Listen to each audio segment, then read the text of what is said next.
Yeah. Well, tell us a little bit about what you buy. What kind of deals do you buy? Like your price point, location, condition? Um, I don't buy in East Cleveland.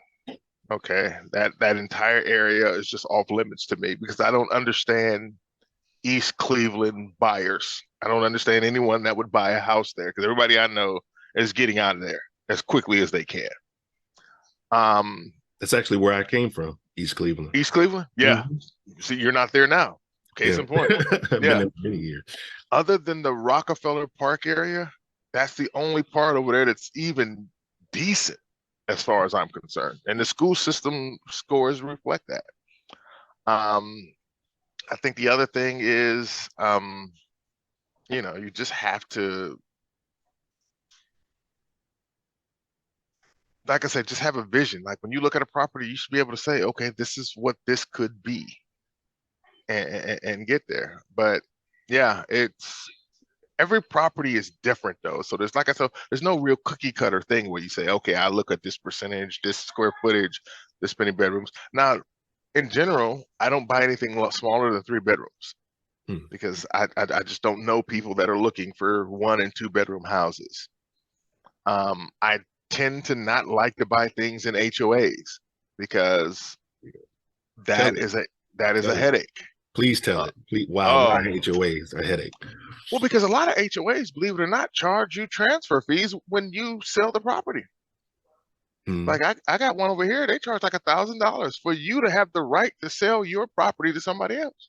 That's a lot of money Yeah, for that. eh, yeah. And the other reason I don't really like HOAs is that when you buy things at the sheriff sale, say you buy it in January, it may not transfer until April. Hmm. But that HOA is going to start charging you fees all the way back to January, even though you weren't the legal owner. Yep. So yeah, I mean, I try not to deal with things that add complications because those are not complications that you can normally solve through conversation.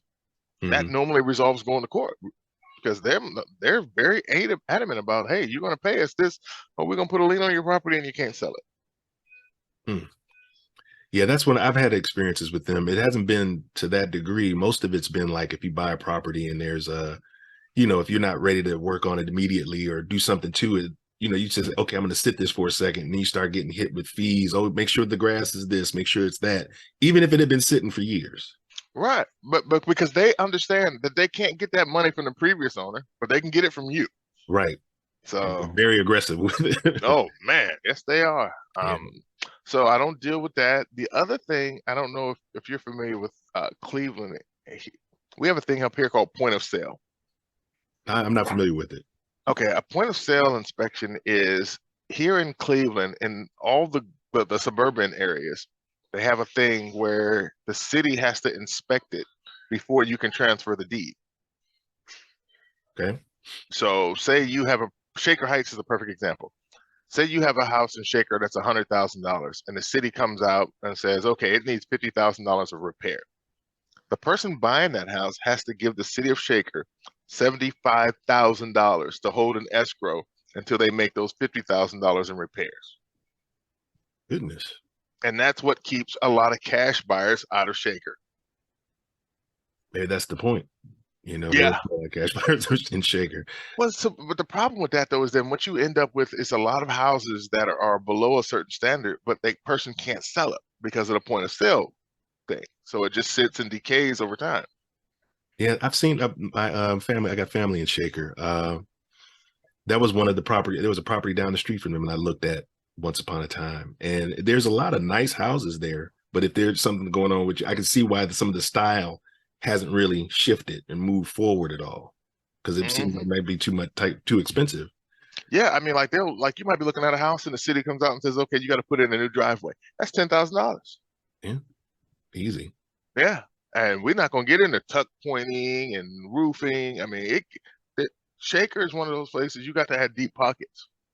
Okay, so as far as like what you're looking for, what I'm hearing is you don't have a set area. If the deal makes sense, Oh is yeah, for the right price, I'll buy stuff I don't even like okay.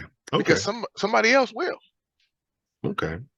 Okay, so then it's just a matter of finding deals that work for you. Deals over three bedrooms in Hmm. decent areas with what condition? You said you don't like doing rehabs. So What? I don't like doing complete guts.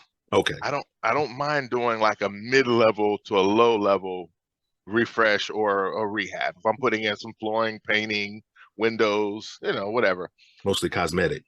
Yeah, but when you get to the point where you're doing like structural issues, you got a feet of water in the basement, you got to put a new roof on something, you got to put 20 windows in a house. I mean, that's when this stuff gets expensive quick. Okay. All right.